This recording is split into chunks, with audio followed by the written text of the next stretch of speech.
Beni per oltre 6 milioni di euro sono stati sequestrati nei confronti di 8 persone indiziate di essere appartenenti alla famiglia mafiosa del villaggio Santa Rosalia di Palermo.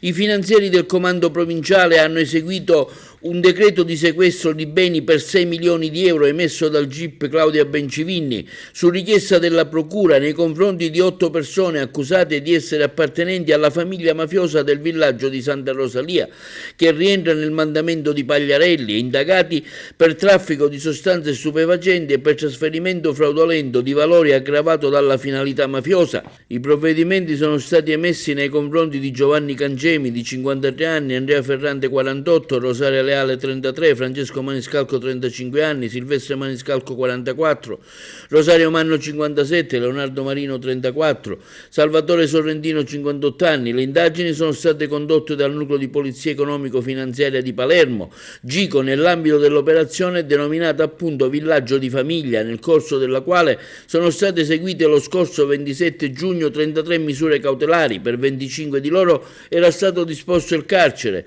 20 delle persone finite nell'inchiesta Villaggio di Famiglia della Guardia di Finanza di Palermo percepivano direttamente o tramite il proprio nucleo familiare il reddito di cittadinanza, beneficio che è stato poi sospeso. Secondo l'accusa, la famiglia mafiosa del villaggio di Santa Rosalia avrebbe controllato e condizionato il tessuto economico del territorio.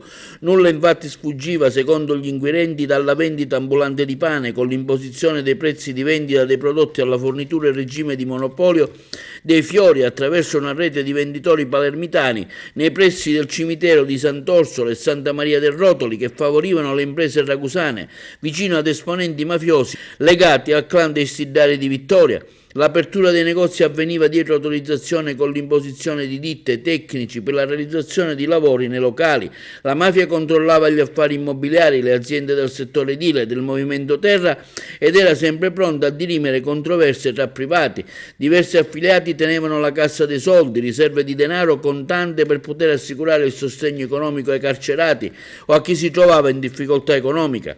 Anche al villaggio sono arrivati negli anni carichi di cocaina dalla Calabria. Nel corso di indagini è stato anche ricostruito il pagamento di un grosso quantitativo di droga per circa 700.000 euro. I finanzieri in quell'occasione bloccarono un corriere con 7 kg di droga. Sulla base degli elementi acquisiti, il tribunale ha disposto il sequestro finalizzato alla confisca per sproporzione di 13 immobili, di cui 9 abitazioni, 3 magazzini e un terreno, 7 attività economiche con sede a Palermo nei settori del commercio, dei veicoli, del movimento terra, del trasporto merci su strada, della preparazione del cantiere edile, dei mini mercati, della produzione di prodotti di panetteria, della ristorazione e del commercio di frutta e verdura, e 6 autoveicoli.